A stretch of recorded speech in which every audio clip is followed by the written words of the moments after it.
Salut les Globetrotters! Alors aujourd'hui on va parler de matériel de randonnée, notamment de matériel de bivouac.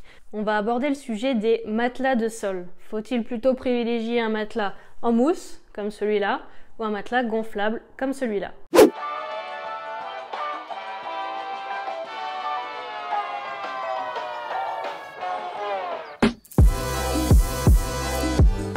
Alors, on va déjà commencer par le matelas en mousse, qui est quand même le plus répandu, le plus classique, celui qu'on trouve un petit peu partout. Donc l'avantage principal du matelas en mousse, ça va être sa légèreté. Ici, sur le modèle de base de chez Decathlon, on est sur du 200 grammes, à peu près 210 grammes. Autre avantage, c'est son prix.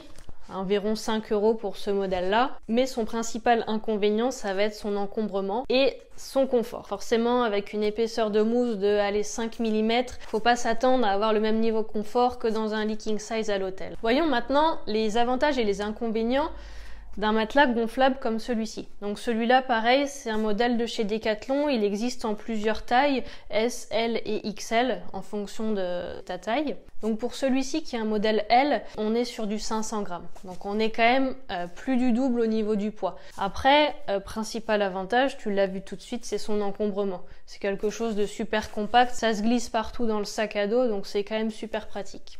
En termes de prix, sur un modèle comme ça, on est dans les 40-45 €, mais surtout le principal avantage du matelas gonflable, ça va être son confort. Donc on se rend bien compte tout de suite qu'au niveau de l'épaisseur, ça paraît tout de suite beaucoup plus confortable qu'un matelas en mousse. Et autre gros avantage, c'est que cette épaisseur permet de bien t'isoler du sol par rapport au froid. Si tu bivouaques en hiver ou sur de la neige ou sous un igloo, comme ça a été mon cas, avec un matelas en mousse, tu vas être quasiment à même le sol. Tu auras beau avoir le sac de couchage le plus chaud du monde, avec le duvet le plus gonflant, etc.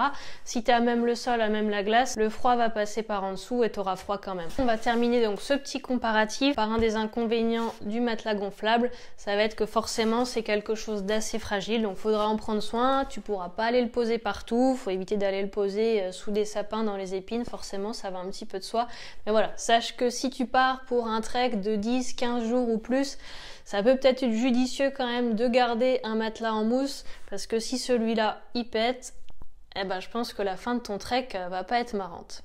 Si ce petit comparatif t'a plu et qu'il t'a donné des idées, mais que tu veux en savoir plus justement pour être sûr de bien choisir tout ton matériel, que ce soit de randonnée ou de bivouac, n'hésite pas à cliquer sur le lien dans la description.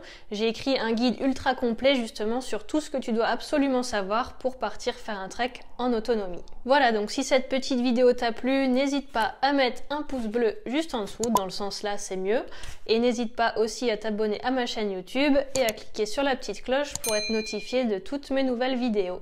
Allez, ciao!